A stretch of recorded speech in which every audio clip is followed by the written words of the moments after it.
of abusing the funds of the Social Security is a thing of the past. The registration is very important for your future well-being. Employers, it is their right to be registered on either the Federated Pension Scheme or the National Provident Fund, plus the Industrial Injuries Compensation Fund.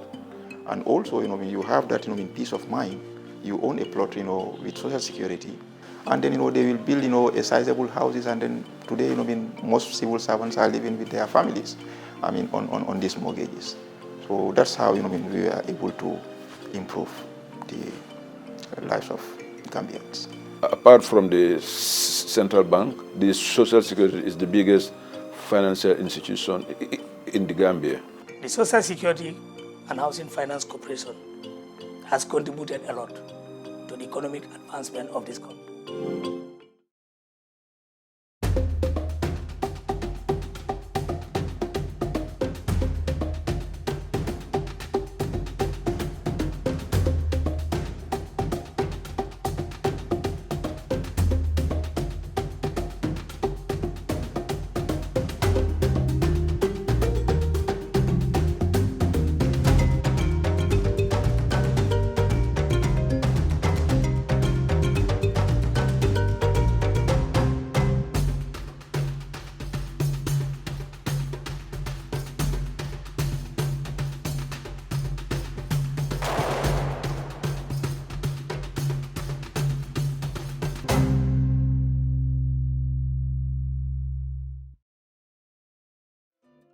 Social Security was established, in 1981, and then it was, established through an act of Parliament. Social Security is to provide social protection for our members at the age of retirement.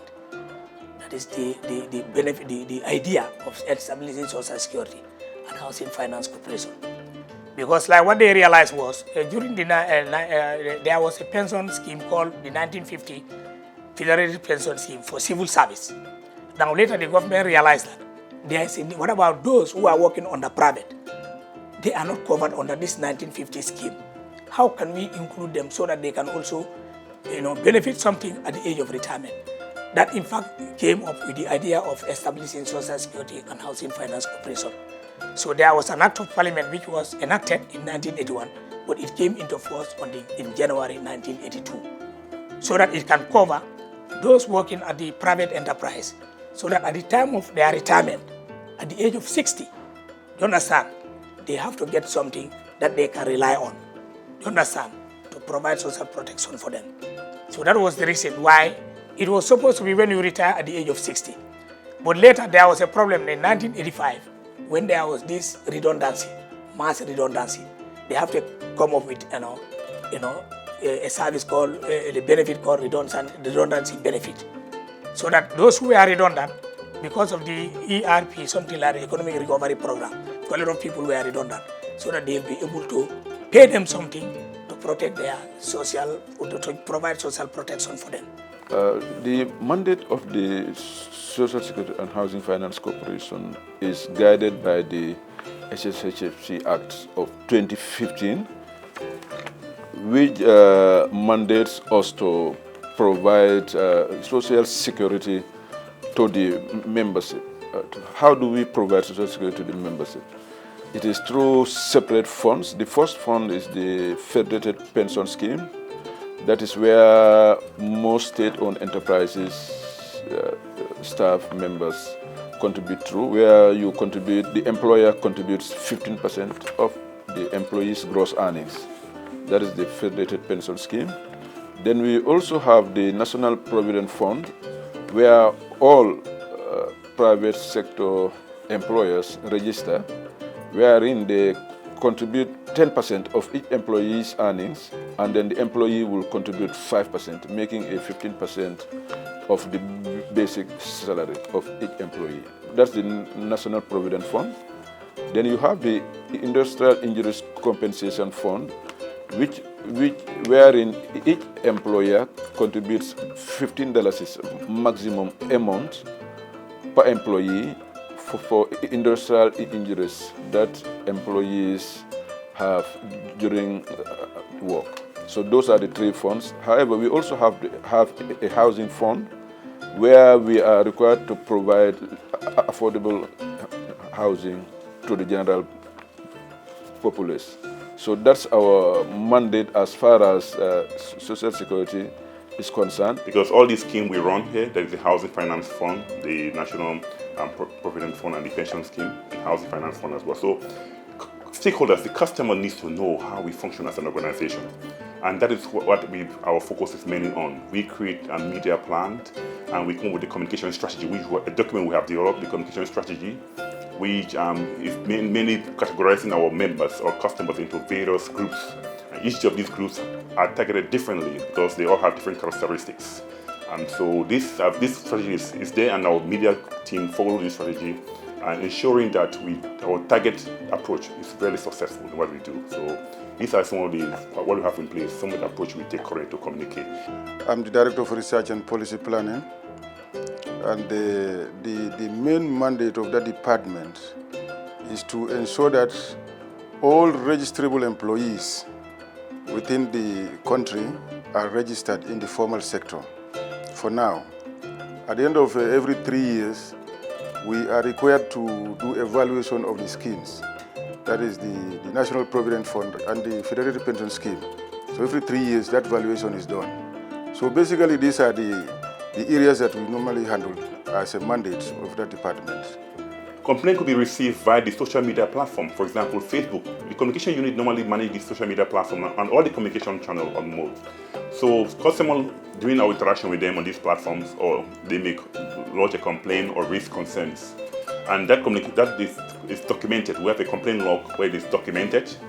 And once documented, it is now given to the customer service unit, which is actually the person of this handle the managed complaints. We engage the relevant department. So if it's about housing, we see the housing director. If it's about payment of benefits, we see the Department of Operations. We liaise with them and channel the complaint to them, and then they will advise us on the solutions to take, and we then go and communicate that to the customers. So we ensure that the complaint is well tracked and is resolved at the earliest time possible, so that the customer is made aware and instill confidence in them that we are serving their best interest. If you are a Gambian of 18 years up to age 60, you are working in an establishment which is registrable, registered with the AG chambers, you should register with Social Security. Whether in the private sector for the Provident Fund, and also those working in the public enterprises within the same age bracket too, they also have to register. You have the different type of pensions. You have voluntary retirement, normal retirement, you have survivors, you have ill health, on marriage grounds. Those are the type of benefits we have on the pensions. Now what we do is we've sent a letter to all the FPS members. Like at the time of submitting their claims, they should make sure they attach all the necessary documents required in order to facilitate the payment of those benefits. Because sometimes you'll see they will complete the SS2 form, which is the termination form. So once you submit the termination form, that will tell us that that individual has retired or his service has been terminated. Now the National Provident Fund basically is a kind of savings for the members. But however, the 10% paid by the employer is not deducted from this employee's salary. So it's an additional amount that maybe free for the staff. So he pays 5% of his income. The employer top it up with 10%, and that is paid to Social Security. Now, upon retirement, what happens is that lump sum is paid to the employer upon retirement, and then that's project 59 comes in again. So when the person is 59, in the 59 years, the age 59, we make sure we complete all their benefits, so that when they turn 60, that is paid. That's how the National Provident Fund basically works. So there's a scheme called the Industrial Injury Compensation Scheme. That one you have to be an injured workman. If you are working, you sustain injury as a result of the work, you'll be entitled to compensation. And also, if you close work, you are covered by 2 hours from your office to your home, or from your home to your office 2 hours, unless there are certain problems that are unavoidable. For example, the road is blocked, maybe the person is going, you divert your way, But if you take a straight way and you sustain injury or accident, you'll be compensated. But if you do it at your own discretion, that you are going to Brikama, you say, let me go to Bakau, and you have accident at Bakau. So that means you have deviated. Yes. So you will not be eligible. And under that scheme also, you need a medical board report that is going to determine the eligibility of your disability. So they will tell us what percentage you are disabled, then we'll pay based on that percentage. The payment is based on the medical report advice. Yeah. But Labor Department will always do the compilation of the document and send them here, and we process. The Social Security and Housing Finance Corporation is directed through the board of directors. They develop policies. So the managing director reports to the board, who is appointed by the Ministry of Finance following the approval of the President. So we are under the line Ministry of Finance and Economic Affairs.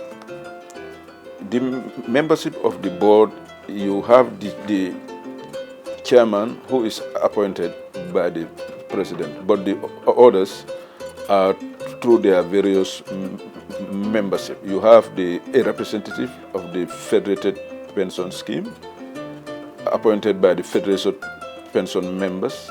You have a representative of the National Provident Fund, also elected by the NPF members. You have the Permanent Secretary, Ministry of Finance, Permanent Secretary, Ministry of Local Government, and then the Managing Director of the Social Security and Housing Finance Corporation.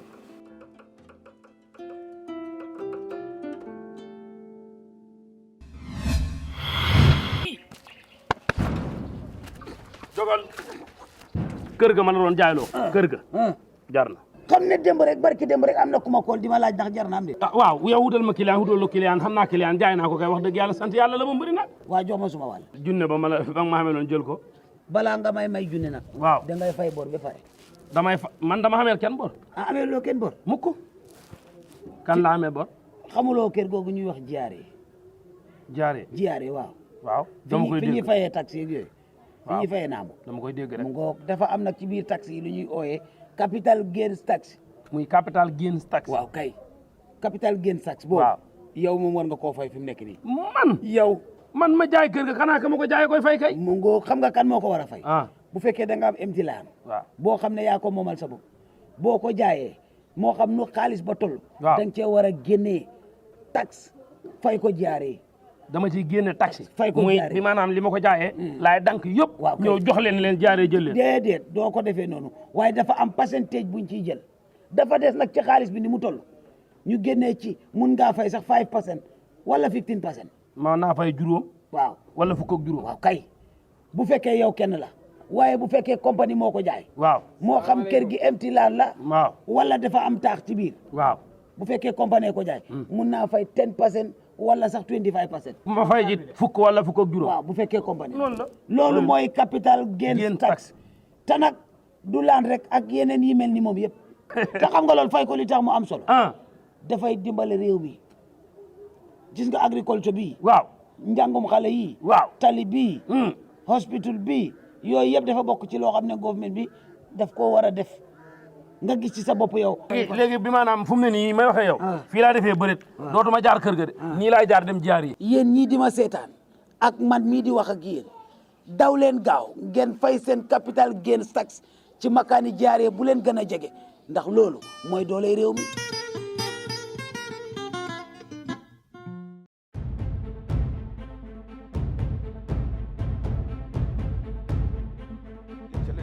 were mainly, I think, perceived threats received by employees. I think there was general perception that there would be huge redundancies. And then also another challenge that I found here was division between staff, mainly as a result of, I think, the perceived threats of redundancy. That was one, and also there was this feeling that the benefits that staff used to enjoy, or the perks, I think I would call it perks, that staff used to enjoy, is now being, in one way or another, removed from them. So that was, there was a feeling of that also, unfairness in court, or the general feeling that their livelihoods were at risk of being removed from them. Yeah, those were the main challenges. And of course, the number one challenge was the financial situation of the corporation, which, to be frank, my predecessor had started revamping with a view to ensuring a better direction for the corporation. In implementing these mandates of the department in terms of registration, for instance, you know, employers in general don't usually want to pay. So somebody who doesn't want to pay will always try to dodge the law, because they will always want to evade registrations. And when you don't register, you cannot pay contribution. When you are registering, we require you to submit to us a passport size photo, a birth certificate. If you do not have a birth certificate, you have to give us a national identity card. Or if you do not have any of these, we will still ask you to go to an alcalo, get a document from the alcalo to attest that this is the year you were born, and then the CFO will have to endorse that. So that one is also sufficient, it's also acceptable. So these documents, once they are not gathered, when you are coming to claim, we'll make sure that you get everything sorted before we can proceed to process your claim. Sometimes they have different names, different age. You see, somebody will be working there, the employer, the record he has at the employment there with the employer is different from the one we have. The employer will retire him. When he comes here, we realize that he is less than, he should go in the next 1 year. So we have to write to them and say, no, as far as our records are concerned, this man or this member is not due for retirement. So we have to write to them and they have to reinstate them. There was a time we even had a policy to require all employers to make sure that any employee who is working and is registered, they code their social security numbers, or if they are not registered, we will not accept their payment. But we have since reversed this policy, because some of them will not just even come to pay at all. They will prefer to stay, or they will go and just deposit the money in the bank and just say, this is for social security, they go. That one was creating more problems for us. So we have since reversed that. And we have since asked the inspectors to be more vigorous in the field, so that they make sure that all employees who are employed within the establishments are all registered. Because if they don't come to pay, that means they either constrained financially, or they simply just don't want to pay. But that does not mean that they will not be pursued. Because if you do not pay, we have to initiate legal actions against you. And in the process, you must have to pay. We call them compliance inspectors. They normally follow up the payment. Yeah. But sometimes when the person is highly indebted, so you'll follow, you write sometime before you are done, he close. Or maybe if he's a foreigner, he will leave the country. So how do you recover it when the ban has already packed up and go? So that is also another area. And sometimes you could also have logistic problems here and there. When vehicles are down, you will not be able to go out in the field, or maybe even in the rainy seasons when the place is wet and the inspectors' movement will be limited. It is always difficult. Sometimes the members, the employers are not paying. So once they are not paying, that will also derail the claim process. That's why you can see some claims are filed because the contributions areas, especially pension. When there is an areas for maybe 2 months or 3 months, you cannot process it. You have to file the claim and pursue the payment. After when the payment is made, then you process the claim. So those are some of the challenges. So as a result of that, the office decided to establish a social security tribunal that will also make sure that those who are defaulted, they are taken to court to make sure they pay contributions for us to be able to pay the claimants. But still now, we are still fighting very hard to make sure that people comply. But even though it is also difficult, because we have no control over the courts. And the other challenges we also have like the members will lobby bring their claims, while the employer has not agreed to give them termination letters. Termination letter is a requirement when you are claiming under the National Provident Fund. So once you don't have the termination letter under OWB, we cannot pay. Sometimes we have to resort to writing to them or taking them to court. When you close down institutions, sometimes it does not seem to make any economic sense, because in the sense that when the institution closes, the people who are working within that establishment will be off. They will not have any employment. So you are creating more burden instead for the government. So that is also another area. So we do not tend to be moving along those lines, trying to get some sort of powers from the government to be able to close institutions. We do not move along those lines. So what we intend to do, what we do is, we will initiate the legal actions against you in the courts, and when the court passes judgment, that is what is normally followed. But we do not use the route of the GRA, even though we should be collaborating with GRA in the sense that we have what we call a clearance certificate system, which is all institutions that are registered every year. When you are renewing your business, you have to make sure that all areas with social security and registration is completed.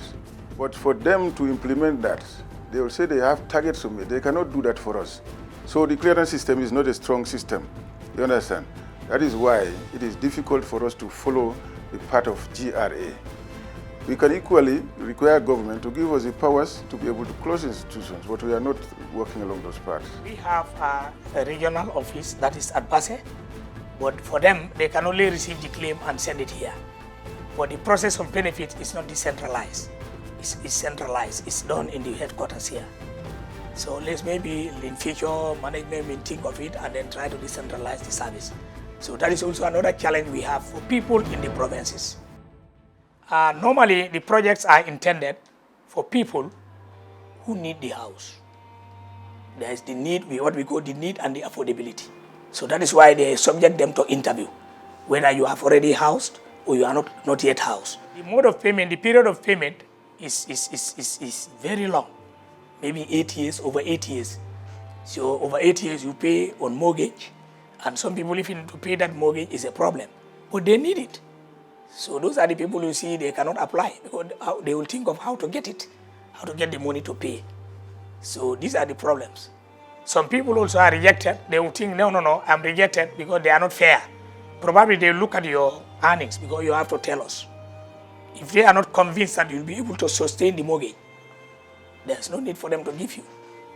So if they also realize that you have how many houses or you have a house, but you can still afford it, that would not be fair to give it to you and deny others who need it and they can afford it. Sometimes, you will give, these mortgages to people, and then down the line, that's human nature.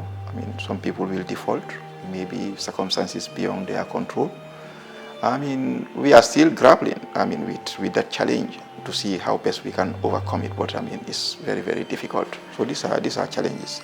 So if people default, for example, we know that, this person doesn't have the capacity to pay at all. We go in for repossession. What we normally do, we need to check your accounts, and then, we'll notify you. Even before we repossess, we have to give you at least first warning, second warning, and then, third warning and final warning. Then, we'll inform you that, you have to settle your debt within this period, this specified period of time. Failing which, your plot will be repossessed. The mode of communication is also important. We've realized such based on our communication via the Facebook page and the WhatsApp group, and also calls we get from the customers. Sometimes we see that there's some misconception out there. So from that, we try to devise means of reaching the customer. But some of the challenges we might face will be there will possibly be a breakdown of communication along the way. For example, the government did an announcement for their own pension fund, their pensioners. And then a customer called us thinking that it was from us. So we had to make it put it right as no, it's actually from the government, not from us. So those may be some of the things. So we may also relay a message, and some people may hear the message, trying to extend the message, but there may be error along the way. So what they may extend may not be accurate. So that's why we create a forum. We have a customer forum and pensioners forum whereby people are allowed to join, and then we meet them directly. So it kind of that does help to mitigate or reduce the breakdown of communication along the way.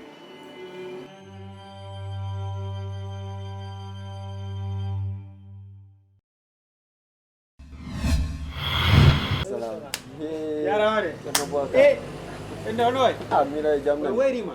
Hilang he. Ono business on. Joka sera. Marso de? Sera. Do mi mandar nan client boy mi yagallo mi yani ma joni boy. Ndara le. Mi yagallo. Aye galle. Mi. Ko na jogi nyamande. Yandi jiare. Jiare hajo angi jiare. Hajo ma non foti wonde jiare. Yandi jiare ko tan en fo yoboy tak be yata tax lempo. Ko sifa an e sifa ma dum aran. Ono yobe galle. Kala kan jiyande hoorema avocat ay goto an tun jeey galle ma yeeyade. An andi siko terrain on tuma darnaka walla galle darnade ha pare jiare no addi gadani ma ko wiyete capital gain tax hay sa anda ɗum to on capital gain tax a foti mo yobbude joni on komi nomi yobrata mi ƴetta e mboɗi ɗi mi yeehi galle on fof boy mi ɗum ɗon e tambude ma fof jonnaɓe de wona ɗum de on capital gain tax so kan yiyani mo hoorema kan yiyani hoore galle ɗen hoorema a foti yobbude 5% walla 15% woni percent sappo e joyi temedere o sappo e joyi a faami kono kan yiyani galle ɗen hoorema so woni noon compagnie o yiyani maɗe a wawi yobbude 10% walla 25%.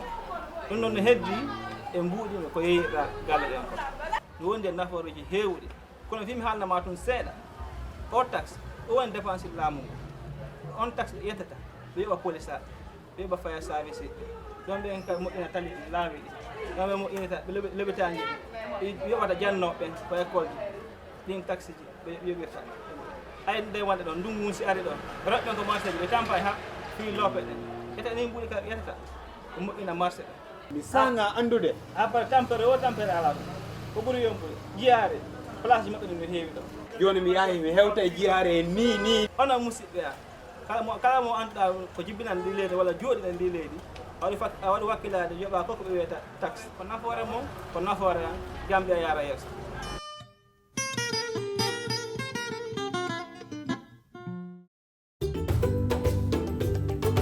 When somebody works and retires, it should not be a burden to the government.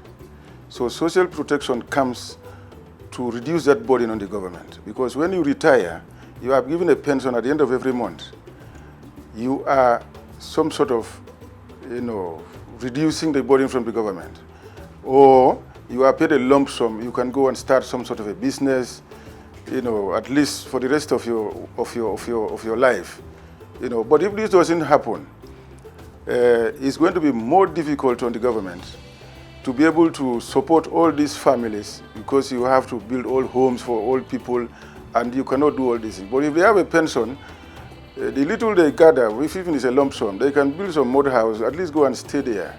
They will not require government to be feeding them and all sorts of things. Even though we are currently limited only to the formal sector, because what we provide, the protection we provide, is only to the formal sector. The informal sector has not come because the law is not there for us to cover the informal sector. We have provided, more than 7,000 housing scheme to Gambians. And then today Gambians are living comfortably because our layouts are not just like any other layouts. Because at least we make sure that every compound has water and electricity, and then also in terms of the road networks, we create better road networks, and then it's like the middle income, most of these middle income families, most of them are residing in our estates, and then how we contribute to national development is like we are trying to bring the housing deficit of the country. Even if we cannot eliminate, but to reduce it to a greater extent. And then this is also aligned to the national development blueprint of this country. So definitely, we have contributed, a lot, in terms of national development. Because we believe that value is best when it's co-created. So you invite your stakeholders, partner with them, share ideas, and you create value. And in that way, your service will be best adapted to their needs and requirements, rather than doing all alone, thinking that what we are doing is right. So whatever we do, we try to get stakeholders on board, and that has really helped us to sort of assure them and also give us the edge in terms of delivering services that is acceptable to them. I think my biggest achievement is I have brought in stability in the corporation. I think without doubt. I remember we used to be in this social media each day, on either the radio or the Facebook or Freedom newspaper or other social media activities. However, that has reduced a lot. I think we have room to go, but there is stability now, especially at the level of management and staff relationship. Now, to decongest the offices and to promote social distancing, we had to partner with Yona Financial Services to help us pay our pensioners close to their home. So this was mainly in the interest of the pensioners to make sure that when travel distance is reduced, and we also decongest the building as well. So that has really paid off, and that continues to run today. And in terms of the pensioners, they benefit from, for example, ease of access to their payments, so they don't have to travel all the way to Banjul or Bakau or our payment points. So now it's decentralized, and this has really added value to the service. And pensioners have given a lot of positive feedback on this. And on the finances also, we have continued to increase the income of the corporation and also increase the assets base of the corporation. As I mentioned, the corporation income increased from 300 million to over 400 million between 2018 and 2019, then to about 500 million in 2020. And the assets base also has also increased along those lines. We moved from about $4 billion in 2018 to about 5 billion, actual 5 billion in 2019, up to now $7 billion in 2020. That shows that the assets base is also increasing, and you will all recall that in 2014 there was an actuarial valuation. The actuarial valuation actually is we are required to do that by the act, where the assets of the company is compared to the liabilities, mainly the pensions of the members, to make sure that there is sustainability in the contributions being paid. So we do that. We are mandated to do that every 3 years. In 2014, results showed that the funds were in deficit by over $500 million. That dropped to only about $29 million deficit also in 2017. There will be another one as of December 2020 for a new valuation, and we are sure that the funds would move to positive also.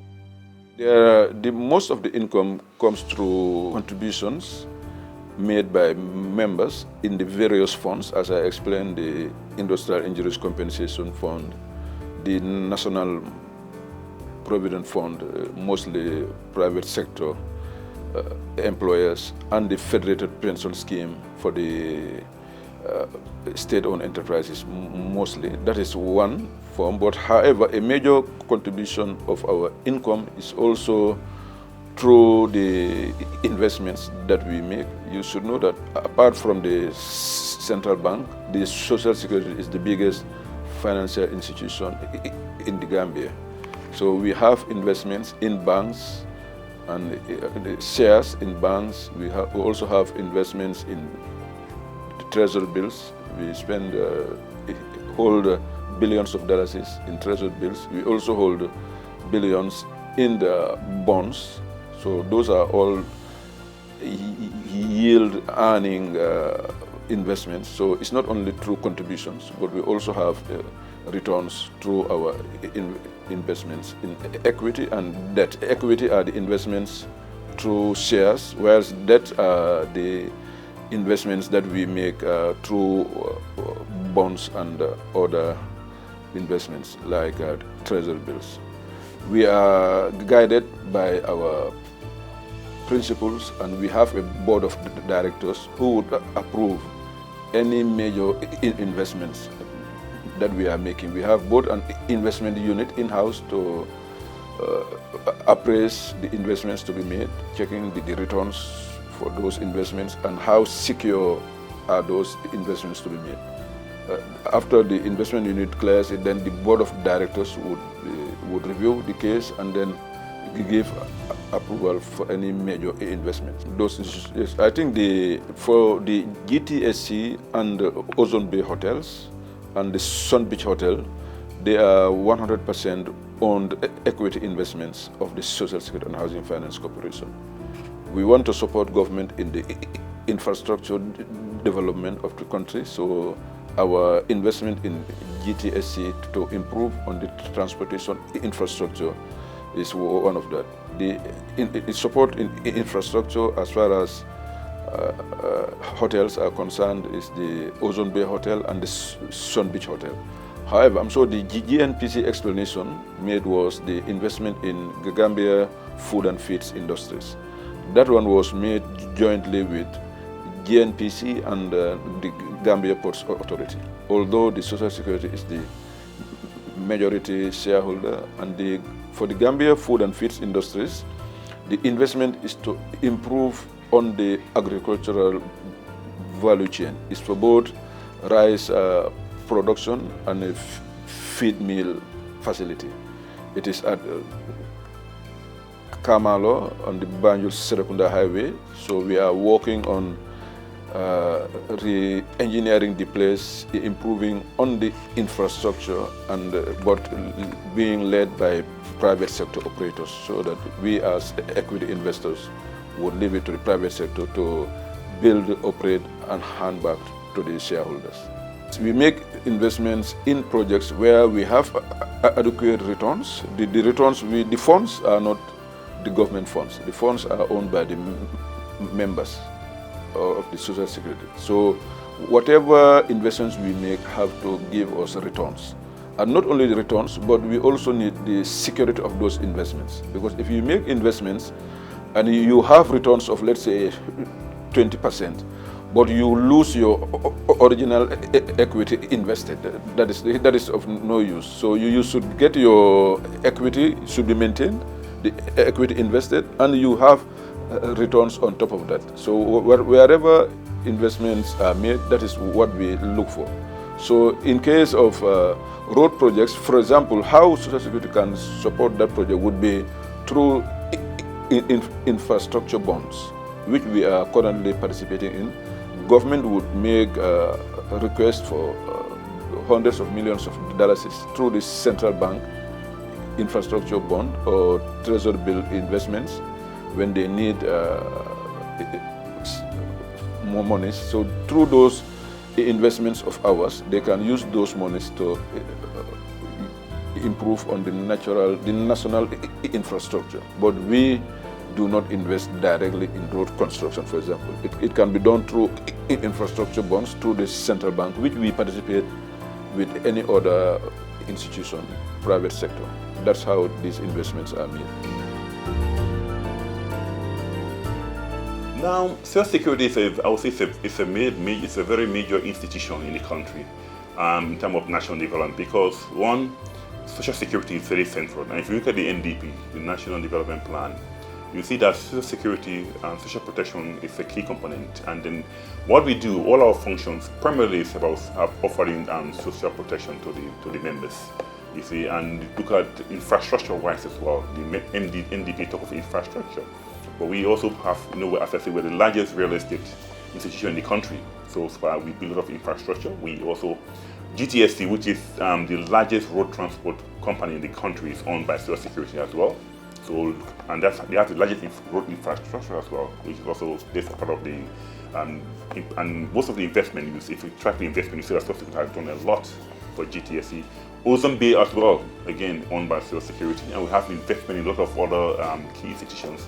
And all this has led to creation of employment and then building of more infrastructure as well, and the like. So these are some of the values I think we should continue to offer to terms of national and development as well. And most of the institutions, if you look at our relationship with the government as well, loans to other institutions, member institutions or partner institutions too, has really helped them to also go out and meet their own objectives or strategies. So we are contributing a lot in that domain.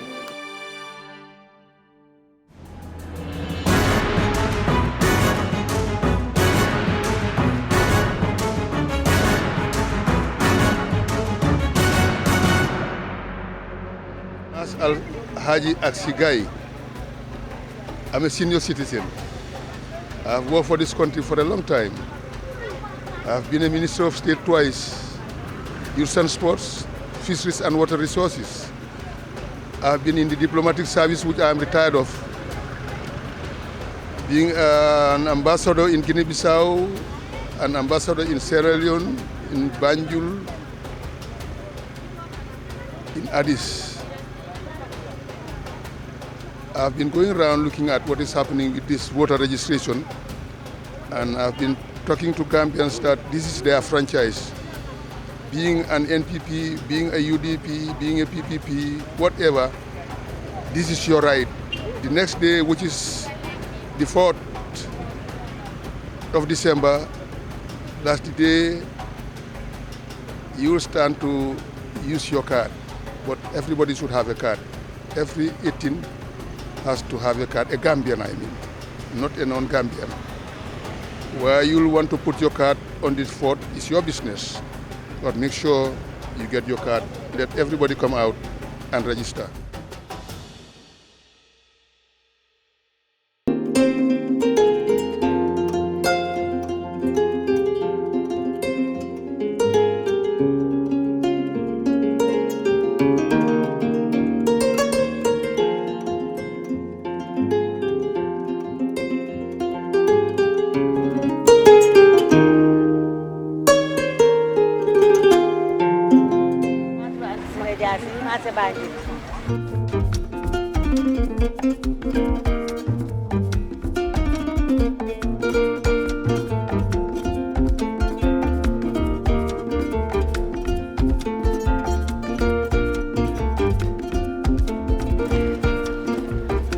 Banjul na set civilized jigéen ñi Banjul set nañ mun nañ liggéey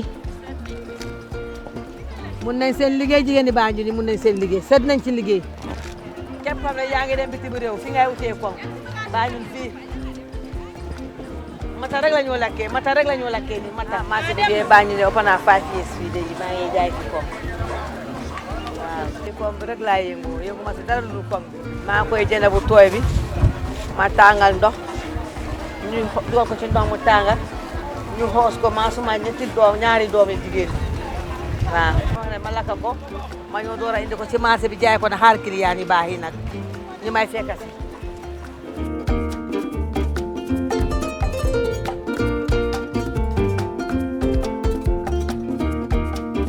kon léegi daf dee yomba léegi mu jafe fen na nag ci waame bi demee kon dee jeex ci waame bi ñëwee mu tane suñ ko yi mag yi moom duñ ko dee téye fii daay ngoo téye ba Mali Bissau ñu door a awee Sénégal egg si Gambia mooy koŋ yu mag yi waaye koŋ yu ndaw yi moom suñ géej bi lañ ko dee téye moom suñ géej moom amul koŋ bu mag waaw maa ngi ko jànkuwante bu baax a baax parce que du daal affaire jën bu seeree rek mooy suñ problème bi koŋ seer na ko mënut a wàññi soo waxee koŋ seer na pour ñu daay jox jën tam ñoom tam nappiwuñu ñu koy indi luñ fa daj ñun xamuñ ko den dee gis gaay taxaw rek ñu ne koŋ ñoo na ñu dem soo ñoom suñu ñu ñëw niñ fay daj ñoom ñoo ñaa seen price jox ko jaaykat yi jaaykat yi jaay ñu soo ñun moom pour waxaale jën sax pour wàññee ko dafay méttee ñu surtout su ko ñàkkee jën ñàkkee moo dee nekk moo dee cost di 4005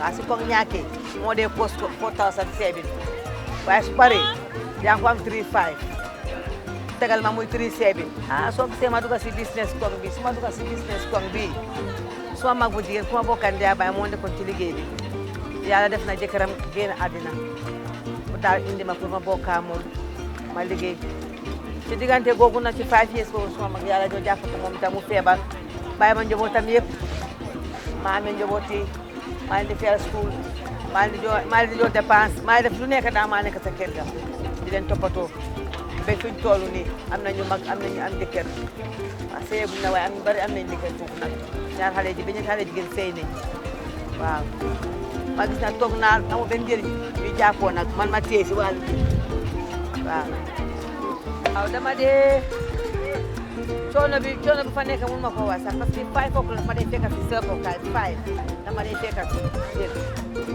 dama ñëwee 5 maa ngi ñibbi 7 suma kër ma demee 7 suma doomi jigéen yaa ngi fa balaa man fekk mu tàngal ma ndox ma àggee ma sangu ñooy toog a añ ñooy toog a reer man moom suma àggee daal suma diggante suma borom mooy julli gi ma àggee jógee pour 7 o'clock ma sangu ba 7 jàppa julli gi tegal ma ataay ñu ma si xiimal ma la des ma aj si kaw la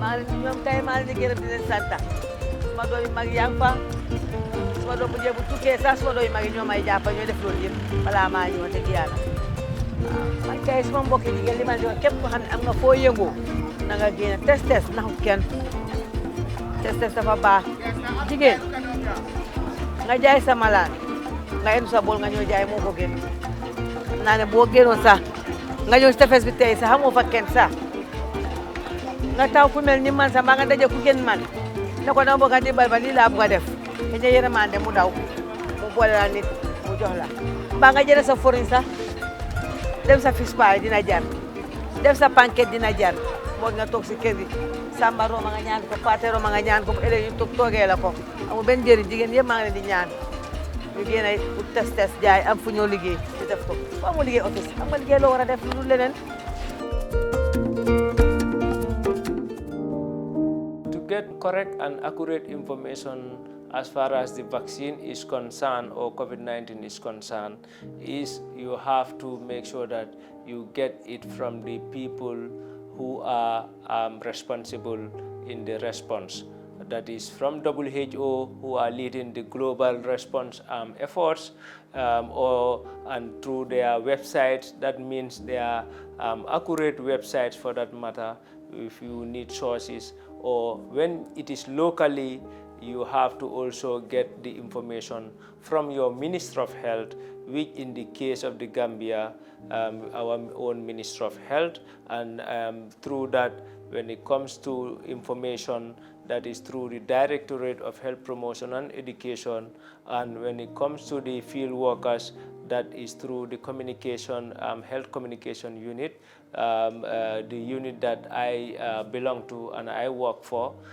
These are the people who are actually, leading as far as sharing information with regards to COVID-19 is concerned. And the vaccine, you can also get it from the expanded program on immunization. That is the Ministry of Health Office that is responsible for all vaccines in this country.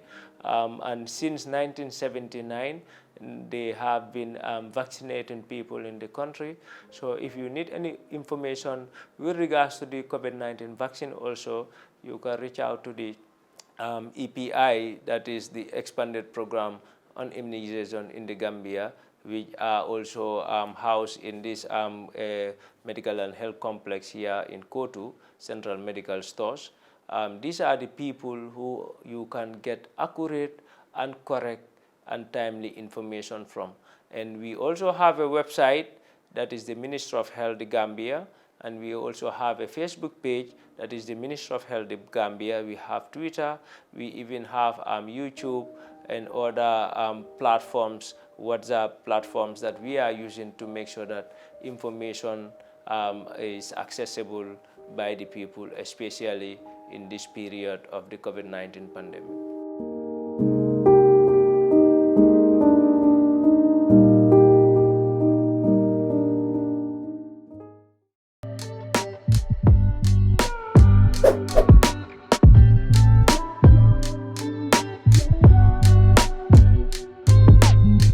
My names are Karamba Toure. I was born in Gunjur, West Coast region.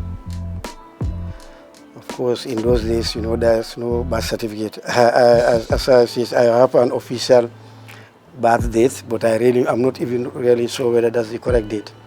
It says 1961. Now I know, of course, I was born before 1961 because I have my contemporaries who have now retired. Myself, I'll be retiring this year.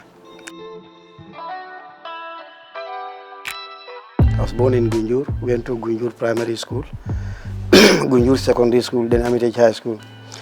I left Armitage High School in 1979.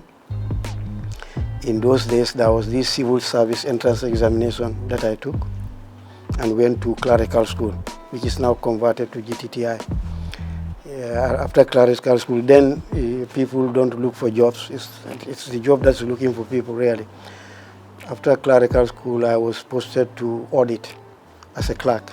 Then we don't have those types of positions now as a clerk on this was in 1981. I rose through the ranks until 2013, when I was June 2013, when I was appointed Auditor General.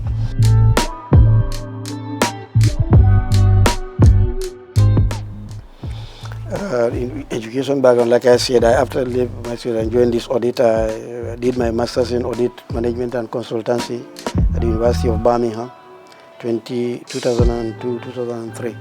I have my master's, and that is it. That is all about my education.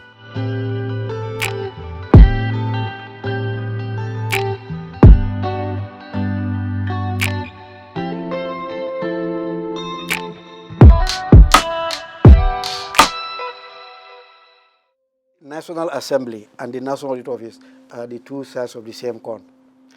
This one determines taxes, levy taxes, receive them, and determine how they are going to be used. And this one is the one who guarantees that they are used in the way that is determined by this office. That's how important it is. It's an equivalent. You know, in some other jurisdictions, the Auditor General sits in the National Assembly too, as a minister. In UK, for example, he is a minister and sits at that cabinet level. That is how important it also is. We provide assurance to citizens that money that was taxed from them, their money, is being used properly, and that is very important.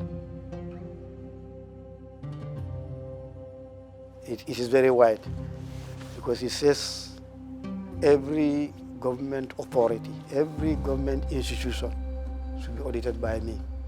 And wherever a government have a minority interest, even if it is 1%, I could go in there and audit without permission. So it's very wide. We are not doing all even now. Currently, what we do, we outsource audits to the audit accounting firms that are operating, private accounting firms that are operating in the country. Most of the parastatals are audited by them on my behalf. I appoint them and they do the audits and send the reports to me. We don't incorporate their reports into the final public accounts of the Gambia, but that's the idea. Later on in the future, they'll be incorporated if the reporting standards are harmonized. I moved the institution from a government department to an autonomous institution. That is by following up on the act, the creation of the act, which it was supposed to be done in 1997. It took us until 2015 really to get this act promulgated by the National Assembly. It toying and throwing between us and the cabinet, and so it never came. So for us, that's a great achievement to move this audit department from the civil service, because essentially they are our clients. Abdul Koli helped a lot, the former Minister of Finance. He helped a lot in terms of getting this building even started or done. And even my constitution, because even my act, it went to a point that no cabinet member was brave to take it to the president. They said, this one we cannot take it. Abdul said, okay, I'll take it. So Abdul has been a bastion of support for us, and Abdullah Jallo, his PS at the time. First, we agreed with them that any unspent balance that we have money, the law requires that when the year ends, any money that has not been spent should be returned to the treasury. That's the law. So what we did was to negotiate with the Ministry of Finance to allow to retain the unspent money that we have, so that we can, for the purpose of building. So that was, they allowed to do that for over the years. That was started by my predecessor, not myself. But then I was the one responsible for finance at the time. So that was allowed, and we accumulated. So by the time we went to government to say that we have enough money, we had got 21 million with us. I had kept 21 million aside. So I went to government and said, I have this. I need an office for myself. They said, how much? So came, drove a plan, and then provided. And that's how we got this building, 78 million pounds, government funded, is fully government funded without this. And now we have our own accommodation, and that's why I'm very comfortable. But the icing of the cake is that we will be clearing the backlog of unaudited accounts of the public accounts of the Gambia. You know, Gambia have not, there was a point that there were no accounts. Then there came a point there was a backlog of something like 10 years. Now we have completed.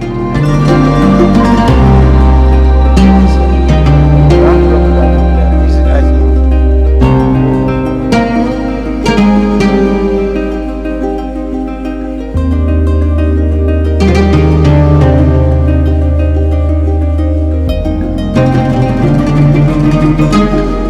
you.